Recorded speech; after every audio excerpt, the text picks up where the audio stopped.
बिस्मिल्लाहिर्रहमानिर्रहीम व्यूअर्स अस्सलाम वालेकुम। मैं आज बना रही हूँ गंदम का मज़ेदार सा दलिया जो हम नाश्ते में इस्तेमाल कर सकते हैं। जिस पानी में मैंने दलिया को 1 घंटा पहले भिगोया था वही पानी साथ ही शामिल कर देंगे और ऊपर थोड़ा सा पानी और डालेंगे और दलिया को गलने के लिए रख देंगे। दलिया को अच्छी तरह से गलने देंगे। जब दलिया अच्छी तरह से गल जाए और उसका जो पानी है ना तकरीबन वो खुश्क हो जाए तो उसमें हम 1 गिलास दूध का डालेंगे।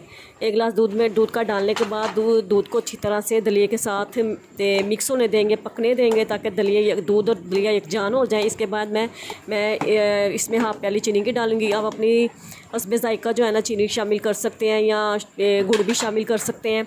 और ये बहुत अच्छा सा सिंपल सी जो है ना नाश्ते की जो रेसिपी होती है और इसको बहुत ज़ूद हज़म होती है मैदे के लिए भी और तमाम जो हर किस्म के जिस्म के जो बीमारी में जो इंसान ज़रा कमज़ोर होता है तो उसके लिए बहुत अच्छी होती है। मैंने डिश में मेरा दलिया जो तैयार हो चुका है, मैंने डिश आउट कर दिया। ओके व्यूअर्स, अल्लाह हाफिज़।